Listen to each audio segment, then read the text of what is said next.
Sachi. Sachi in the 19th century, the most wonderful ancient buildings in the state of Bhopal are at Sachi, Kanakhera, a small village under the brow of a hill some 20 miles northeast of Bhopal, which we visited yesterday. We inspected the stone sculptures and statues of the Buddha and an ancient gateway. The ruins appear to be the object of great interest to European gentlemen. Major Alexander Cunningham stayed several weeks in this neighborhood and examined these ruins most carefully. सबसे अच्छी ancient buildings हमें मिल सकती है भोपाल में, साची कानखेरा में। एक छोटी सा गांव है साची कानखेरा, भोपाल के पास में है। And we visited yesterday. ये किसने लिखा है? From Shahjahan Begum, Nawab of Bhopal, ruled 1868 to 1901, Taj ul Iqbal Tarikh Bhopal, a history of Bhopal, translated by H.T. Barstow, 1876. So this is an excerpt from the book written by Shahjahan Begum. Okay, तो इसमें कहते हैं कि उन्होंने कुछ स्टोन स्कल्पचर्स को इंस्पेक्ट किया जिसमें बुद्धा के स्टैचूज मिलते हैं, एक एंशिएंट गेटवे दिखा है।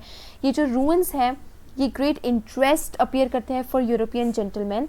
एंड मेजर अलेक्जेंडर कनिंघम जो थे, if you remember, the father of Indian archaeology, first director general of the archaeological survey of India, he stayed there several weeks. इस नेबरहुड में उन्होंने हर चीज़ को एग्जामिन करा, रूइंस को, and he took drawings of the place, deciphered the inscription and bored shafts down these domes. The result was described by him in an English work and so on. 19th century Europeans were very interested in the stupa at Sachi. In fact, the French sought Shah Jahan Begum's permission to take away the eastern gateway, which was the best preserved, to be displayed in a museum in France. For a while, some Englishmen also wanted to do the same, but fortunately both the French and the English were satisfied with carefully prepared plaster cast copies, and the original remained at the site part of the Bhopal state.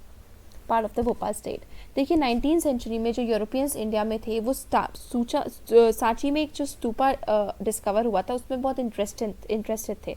तो जो French थे, जो English थे, उन्होंने कोशिश करी थी कि वो शाहजहां बेगम, उस तक जो भोपाल की नवाब थी, उनसे परमिशन ले सके कि वो ये साची का जो गेटवे है उसको ले जाकर अपने यहाँ पर म्यूज़ियम में लगा सके फ्रांस में।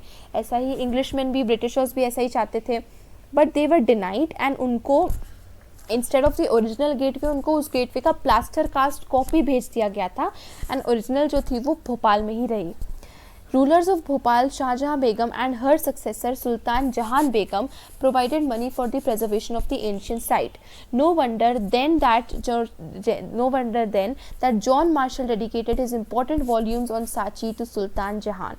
She funded the museum that was built there as well as the guest house where he lived and wrote the volumes. तो ये इन रूलर्स की वजह से हुआ है क्योंकि उन्होंने डिनाई करा कि आज इंडिया के पास साची स्तूपा जैसी एक बहुत ही यूनिक एंड इतनी इम्पोर्टेंट साइट है। उन्होंने मना करा कि वो ओरिजिनल गेटवे को नहीं ले जा सकते। इसी वजह से जॉन मार्शल ने अपने बहुत सारे वर्क्स जो है वो सुल्तान जहान को डेडिकेट करे हैं, क्योंकि सुल्तान जहान और शाहजहां बेगम इन दोनों रूलर्स ऑफ भोपाल ने बहुत मनी प्रोवाइड करे ताकि इस एंशिएंट साइट को वापस से प्रिजर्व कर सके, इसको थोड़े से रिपेयर वगैरह वर्क करके वापस से स्टैंड कर सके। उन्होंने एक म्यूज़ियम फंड करा यहाँ पर, एंड जो गेस्ट हाउस में जॉन मार्शल रह रहे थे उसको भी उन्होंने ही फंड करा था। If the stupa complex has survived, it is in no small measure due to wise decisions and to good luck in escaping the eyes of railway contractors, builders and those looking for finds to carry away to the museums of Europe. हमने पहले भी पढ़ा है कि कैसे हड़प्पा में brick robbers जो थे वो हड़प्पा की सारी ब्रिक्स को चुरा कर ले गए थे रेलवे ट्रैक बनाने के लिए। तो it was by good luck कि साची में जो ये स्तूपा ये प्रिजर्व हो पाया है, क्योंकि ये लोगों की आंखों तक नहीं पड़ा, एंड यहाँ के रूलर्स ने भी इसके प्रिजर्वेशन के लिए हेल्प करी है। One of the most important Buddhist centers, the discovery of Sachi has vastly transformed our understanding of early Buddhism. Today, it stands testimony to the successful restoration and preservation of a key archaeological site by the Archaeological Survey of India. ये figure देख लिए, great stupa साची। अगर हम दिल्ली से Bhopal by train travel करते हैं तो हमें ये स्तूपा कॉम्प्लेक्स देखने को मिलता है ऑन टॉप ऑफ अ हिल। अगर आप गार्ड से रिक्वेस्ट करेंगे तो ट्रेन 2 मिनट के लिए स्टेशन पे रुक भी जाती है। आप ट्रेन से उतर के साची स्तूपा चढ़ सकते हो, वहाँ पर देख सकते हो। ये साची स्तूपा जो है ये एक लार्ज माउंड जैसा है यहाँ पर, और अदर मॉन्यूमेंट से एक टेम्पल यहाँ पर बिल्ड करा हुआ है इसके आसपास 5th सेंचुरी में, तो हम ये स्ट्रक्चर्स को देख सकते हैं। But what is the significance of this monument, क्या है ये, क्यों बनाया गया था, इसके अंदर क्या है, इसके आसपास एक स्टोन क्यों है, इसमें ये जो एलिमेंट्स है वो कौन है, इसके लिए पेमेंट किसने करा, ये कब डिस्कवर हुआ, ये सारी स्टोरी जो है हमें आगे पढ़ेंगे, ये सांची की अनकवर करेंगे और हमें बहुत सारे टेक्स्ट, स्कल्पचर्स और आर्किटेक्चर इंस्क्रिप्शन से टेक्स्ट को कलेक्ट करके तब हम समझ पाएंगे इसकी पूरी कहानी क्या है. The background, sacrifices and debates. The mid-first millennium BCE is often regarded as a turning point in world history. Mid-first millennium BCE मतलब 500 BC के अराउंड, क्योंकि इस टाइम पर हमें ग्रेट थिंकर्स की इमर्जेंस देखिए, जैसे Zarathustra in Iran, Kongzi in China, Socrates, Plato and Aristotle in Greece, Mahavira और Gautam Buddha in India and others. इन्होंने कोशिश करी to understand the mysteries of existence and the relationship between human beings and the cosmic order. This was also the time जब new kingdoms और cities develop हुई, एक नया social and economic way of life develop हुआ और variety of ways Ganga valley में अलग अलग तरीके से लाइफ डेवलप हुई. तो इन थिंकर्स ने अटेम्प्ट करा ये समझने के लिए कि ये कैसे डेवलपमेंट्स हो रहे हैं, क्यों हो रहे हैं, and how to get of this world and to a more universal system and order. The sacrificial tradition, बहुत सारे pre existing tradition of thought, religious belief और प्रैक्टिस थे जिसमें इंक्लूड होते हैं वैदिक ट्रेडिशन, जैसे कि ऋग्वेदा जो कि 1500 से 1000 BC के बीच में कंपाइल हुई. ये जो ऋग्वेदा है इसमें बहुत सारे हिम्स हैं, बहुत मंत्रास हैं, बहुत वर्सेस हैं जो कि बहुत सारे डीटीज जैसे अग्नि, इंद्र और सोम को प्रेस कर रहे हैं. इसमें से बहुत सारे हिम्स जो है वो चांट किए जाते थे जब सैक्रिफाइसेस परफॉर्म होते थे और लोग जो थे वो अपनी गुड लाइफ और कैटल, सन्स, उनकी प्रॉपर्टी वगैरह के लिए इन रिचुअल्स में प्रे करते थे, इन हिम्स के थ्रू गॉड से प्रे करते थे कि प्लीज़ प्रोटेक्ट देम, उनको ठीक रखना. पहले ये सैक्रिफाइसेस जो थे वो कलेक्टिवली परफॉर्म होते थे, बाद में 1000 BC से 500 BC ऑनवर्ड से कुछ जो थे वो heads of house hold he perform करने लगे और फिर डोमेस्टिक यूनिट में परफॉर्म होने लगे, मतलब इंडिविजुअल हाउसेस फिर इन पूजा को परफॉर्म करने लगे. मोर एलैबोरेट सैक्रिफाइसेस होने लगे जैसे राजसूय एंड अश्वमेध, and they were performed by chiefs and Kings जो कि ब्राह्मण प्रीस्ट के ऊपर डिपेंड करते थे कि वो ही आकर इन रिचुअल को परफॉर्म करें. अ प्रेयर टू अग्नि, यहाँ पर 2 वर्सेस है ऋग्वेदा से जिसमें अग्नि गॉड को प्रे किया जा रहा है जो कि फायर है, गॉड ऑफ फायर है और ये ऑफन आइडेंटिफाई कर जाते हैं सैक्रिफिशियल फायर से, ओके, जिसमें ऑफरेंस दी जाती है. तो हम देखते हैं, हमने देखा है कि आग में आहुति देते हैं हम लोग, घी डालते हैं एंड कितनी सारी चीज़ें डालते हैं. तो इसका मतलब हम फायर में ये हम ऑफर कर रहे हैं अग्नि को, गॉड ऑफ फायर को, और हम इसलिए भी इसमें देते हैं, फायर में देते हैं ताकि वो गॉड ऑफ फायर जो है इसको बाकी डीटीज तक भी पहुंचा सके. तो इसमें ये क्या 2 हिम्स हैं, bring O strong one this sacrifice of ours to the gods, ये जो हम आपको सैक्रिफाइस दे रहे हैं please bring that to our gods. O wise one as a liberal giver bestow on us, O priest abundant food Agni obtain by sacrificing mighty wealth for us. तो ये pray कर रहे हैं कि please bestow upon us good health, protection etcetera, और हमारी इस offering को, प्रेयर को आप बाकी डीटीज तक भी पहुंचाओ. Procure, O Agni, forever to him who prays to you the gift of nourishment, the wonderful cow. May a son be ours, offspring that continues our line, etc. तो वो pray कर रहे हैं कि हमें एक गाय देना. एक गाय देने से मतलब है कि प्रॉस्पेरिटी, प्रॉपर्टी हमें देना ताकि हमारा काम चलता रहे, हमें एक अच्छा सा बेटा हो जाए जिससे हमारी लीनिएज जो है वो कंटिन्यू रहे एंड एक्सेट्रा. तो वो अग्नि को प्रे कर रहे हैं. ये वर्सेस जो थी ये कंपोज की जाती थी एक स्पेशल संस्कृत में जिसे कहा जाता था वैदिक Sanskrit, which was different from the spoken Sanskrit. ये ओरली मैन को सिखाई जाती थी. न्यू क्वेश्चंस, बहुत सारे आइडियाज़ जो थे वो उपनिषद्स जो है वो 6th सेंचुरी BC ऑनवर्ड्स होने लगे. तो तब से बहुत सारे आइडियाज़ उपनिषद्स में हमें मिलने लगे और वो ये दिखाते हैं कि लोग जो थे वो क्यूरियस थे. लाइफ का मतलब क्या होता है, हमारी एग्जिस्टेंस का मतलब क्या है, हमारी डेथ के बाद हमारी लाइफ कैसी होगी, क्या होगी, हमारा पुनर्जन्म के बारे में, क्या हमारा पुनर्जन्म इसलिए मतलब होता था क्योंकि हमारे पास्ट एक्शंस ऐसे थे. तो ये सारे इश्यूज़, ये सारे क्वेश्चंस जो थे वो पॉपुलर होने लगे और हॉटली डिबेट होने लगे. थिंकर्स जो थे वो ये समझने की कोशिश कर रहे थे नेचर और अल्टीमेट रियलिटी क्या है हमारी लाइफ की, हमारी एग्जिस्टेंस की. तो ये डिबेट्स हमें हर रिलीजन में देखने को मिल जाते हैं. और भी थे जो कि वैदिक ट्रेडिशन के बाहर से वो पूछते थे कि एक सिंगल अल्टीमेट रियलिटी है कि अलग अलग है, कि what is the reality, what is the truth. तो पीपल जो है वो इस सैक्रिफिशियल ट्रेडिशन को डाउट करने लगे थे या फिर इसकी सिग्निफिकेंस की क्या ये सच में है ज़रूरी जितना बोलते हैं. व्हाट इज़ द रियलिटी, कि यहाँ पर ये जो बोला जा रहा है आप सैक्रिफाइस करो, इतने बड़े बड़े रिचुअल्स करो, पूजास करो, is it really necessary. Debates and discussions, हमें इन लाइवली डिस्कशंस और डिबेट्स जो कि बुद्धिस्ट टेक्स्ट में बहुत क्लियरली मेंशन्ड है, और इसमें मेंशन होते हैं कि 64 सेक्ट्स और school of thought according to the Buddhist text. Teachers जो थे वो अलग अलग जगह पर जाकर ट्रैवल करते थे, वो अपने फॉलोअर्स को, जैसे लोगों को कन्विंस करने की कोशिश करते थे कि यार उनका धर्म या उनकी बिलीफ जो है वो ज़्यादा वैलिडेटेड है, वो ज़्यादा ठीक है, वो उनकी फ़िलॉसफी है, जिस तरीके से वो वर्ल्ड को अंडरस्टैंड करे विट इज़ बेटर। तो कुटाग्रशाला एक जगह होती थी, एक कुटाग्रशाला मतलब एक हट होती थी जिसका एक पॉइंटेड रूफ होता था, या फिर यहाँ पर मेंडिकेंट्स मतलब जो जितने भी साधु वगैरह होते थे वो यहाँ पर रुकते थे। सो यहाँ पर कुटाग्रशाला में डिबेट्स होती थी। अगर एक फिलोसोफर अपने राइवल्स को या उसके फॉलोअर को कन्विंस कर पाता था कि यार उसकी फ़िलॉसफी बेटर है, तो सारे उसके राइवल और डिसाइपल जो है वो उनकी फ़िलॉसफी को फॉलो करने लगते थे।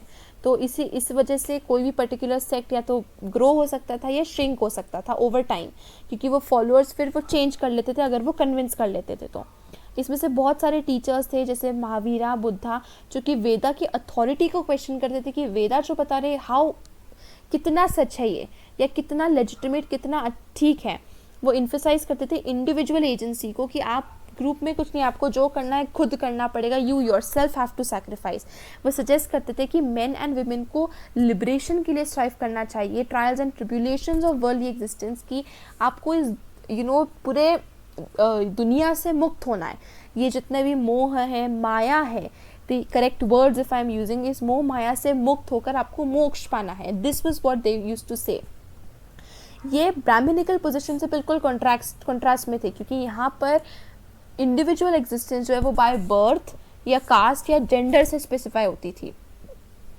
तो एक तरफ तो महावीरा एंड बुद्धा ये कह रहे थे कि यार आप भले ही किसी भी कास्ट को बिलोंग करते हो, उससे कोई फ़र्क नहीं पड़ता, आपको इंडिविजुअली इस प्रोसेस को फॉलो करना पड़ेगा जिससे आप लिबरेट हो सको। और ब्राह्मणिकल बोलते थे कि यार ऐसा नहीं होता है, बाय बर्थ आपकी पोजीशन डिफाइन होती है एंड सो ऑन। तो ये जो थे, ये सेक्ट्स जो थे, ये बिल्कुल कॉन्ट्रास्ट में थे। Verses from the Upanishads. Here are two verses from Chandogya Upanishad, a text composed in Sanskrit circa 6th century BCE. दो टेक्स्ट कौन से हैं? The nature of the self. This self of mine within the heart is smaller than paddy or barley or mustard or millet or the kernel of a seed or millet. This self of mine within the heart is greater than the earth, greater than the intermediate space, greater than heaven, greater than these words. तो ये एक philosophy है जिसमें nature of self, ये छंदोग्य उपनिषद में text जो संस्कृत में composed है, उसमें लिखा जा रहा है कि ये जो मैं हूँ, मेरा ये जो नेचर है, मेरी आत्मा है, ये एक छोटे से चावल के दाने से भी छोटी है, या फिर ये मेरा जो सेल्फ है ये पूरी दुनिया, पूरे यूनिवर्स से भी बड़ी है। So this is a philosophy जो पूरी दुनिया से बड़ी है, पूरे हेवन से बड़ी है। The true sacrifice, this one that the wind that blows, this is surely a sacrifice while moving, it sanctifies all this, therefore it is indeed a sacrifice. तो ये दो वर्सेस उपनिषद से हमें देखने को मिलता है। How Buddhist text was prepared and preserved. The Buddha and other teachers taught orally through discussion and debate. Men and women, perhaps children भी होते थे, ये इन डिस्कशंस को अटेंड करते थे, डिस्कस करते थे, जो उन्होंने सुना अपने पॉइंट ऑफ व्यू को आगे रखते थे। तो बुद्धा की कोई भी चीज़ जो थी वो लिखी नहीं जाती थी उसकी लाइफ टाइम में, मतलब जब तक बुद्धा थे उनकी पूरी लाइफ टाइम में बुद्धा की किसी भी स्पीच को लिखा नहीं गया। उनकी डेथ के बाद 5th या 4th सेंचुरी BC में जब उनकी डेथ हुई, तब उसके बाद उनकी जितनी भी टीचिंग्स थी उसको उनके डिसाइपल्स ने काउंसिल ऑफ एल्डर्स में कंपाइल करा। सीनियर मॉन्क्स जितने भी थे, वैशाली जो कि पाली या वैशाली है जो प्रेजेंट डे बिहार में है, यहाँ पर इनकी बुद्धा की टीचिंग्स को कंपाइल करा, और इस टीचिंग को बोलते थे Tipitaka. Literally 3 baskets to hold different types of text, मतलब 3 तिपितका, 3 मतलब 3 बास्केट्स जिसमें 3 अलग अलग टाइप के टेक्स्ट को होल्ड कर सके।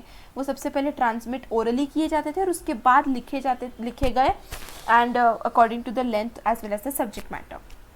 अब वो 3 पताका त्रिपिटका में क्या है? The Vinaya Pitaka, it includes rules and regulations. Vinaya Pitaka में रूल्स एंड रेगुलेशंस है कि जो भी संघ या फिर वर्ल्डली ऑर्डर को रिनाउंस करके एंड मॉन्क बन जाते हैं, तो या संघ का हिस्सा बन जाते हैं, तो उन्हें उनके लिए रूल्स एंड रेगुलेशंस, उनको अपनी लाइफ कैसे जीना है।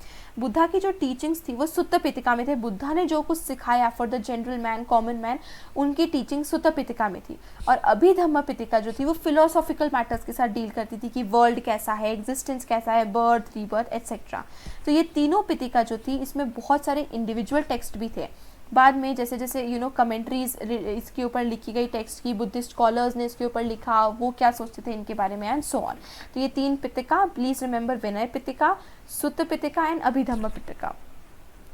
बुद्धिज़्म जैसे जैसे नए रीजन्स पे ट्रैवल हुआ, चाइना, जापान, श्रीलंका जैसे रीजन्स पे ट्रैवल हुआ, तो और भी टेक्स्ट है जैसे कि दीपवंश, जिसका लिटरली मतलब होता है क्रॉनिकल ऑफ द आइलैंड, और महावंश मतलब द ग्रेट क्रॉनिकल, ये भी लिखे जाने लगे, जिसमें बुद्धिज़्म की रीजनल हिस्ट्रीज के बारे में लिखा जाने लगा।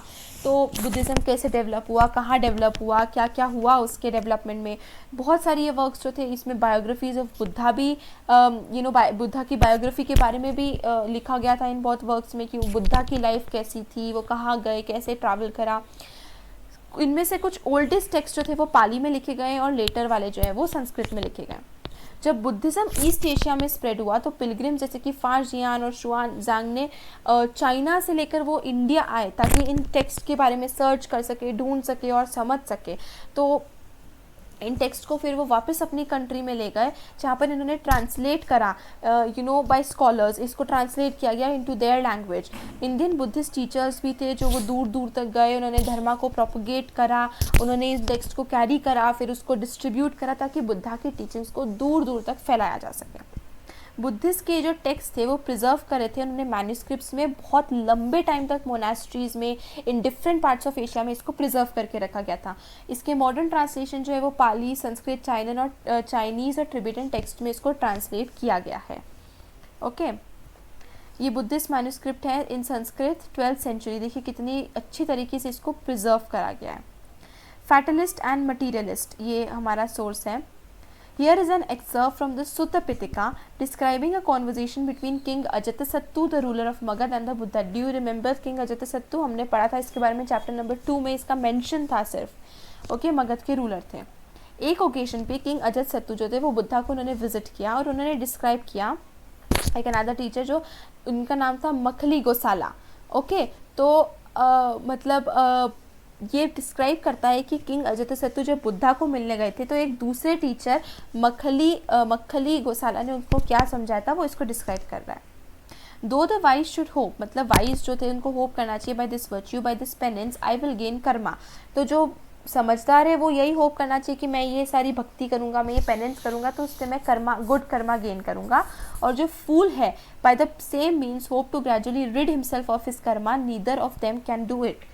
Pleasure and pain, measured out as it were, cannot be altered in the course of samsara, transmigration. It can neither be lessened or increased, just as a ball of string will, when thrown unwind to its full length, so fool and wise alike will take their course and make an end of sorrow. तो वो यही बोल रहे हैं कि ये जो सुख दुख की जो बातें कर रहे हैं, ये ना इंक्रीज हो सकता है ना कम हो सकता है, ये ऐसा ही रहेगा। हमें ये समझना पड़ेगा। अगर हम ये सोचें कि मैं अच्छा कर्म कमाऊँ या मैं बुरे कर्म मुझे मिलेंगे अच्छे कर्म, दिस इज़ नथिंग। और एक philosopher named Ajita Kesakambalin ने क्या उनको सिखाया, वो बोलते हैं there is no such thing O king as alms और सैक्रिफाइस और offerings, there is no such thing as this world और द नेक्स्ट। तो एक बोलते हैं कि ये जो आप सैक्रिफाइस, ये ट्रेडिशन, ये रिचुअल कुछ नहीं है, ये जन्म वो जन्म पुनर्जन्म ऐसा कुछ नहीं होता है। ये सब अलग अलग फिलोसफीज़ उनके सामने आई है। ह्यूमन बीइंग इज, ये आगे कंटिन्यू करते हैं कि एक ह्यूमन बीइंग जो है वो 4 एलिमेंट्स का बना होता है, और जब वो मरता है तो वो वापस अपने एलिमेंट्स रिटर्न हो जाते हैं। वो एलिमेंट्स है फ्लूइड यानी वाटर, हीट जो है वो वापस फायर के पास ले जाता है, जो विंडी है वो एलिमेंट वापस हवा के पास ले जाता है, और उसके जो सेंसेस है वो स्पेस में चले जाते हैं, और इसके अलावा और कुछ नहीं होता। The talk of gifts is a doctrine of fool. ये जो हम गिफ्ट और इसकी बातें करते हैं, मतलब हमें ये कृपा करे, ब्लेसिंग हो, ये सब फूल्स की बातें हैं। एम्प्टी लाई है, फूल्स है, वाइस और फूल जो है वो ऐसे ऐसे मतलब पैदा होते हैं फिर पेरिश हो जाते हैं, ऐसे पूरे ब्रह्मांड में वो मिल जाते हैं, वो डेथ के बाद सर्वाइव नहीं करते, ये पुनर्जन्म जैसी कोई चीज़ नहीं होती। तो ये 2 हमारे पास स्कूल ऑफ थॉट्स हमें मिल रहे हैं, एक मखली गोसाला की तरफ से और एक अजित केसक कंबलिन की तरफ से। ये जो पहले टीचर है ये बिलोंग करते हैं अजीविकास को। अजीविकास को फेटलिस्ट बोला जाता है, those who believe that everything is pre determined.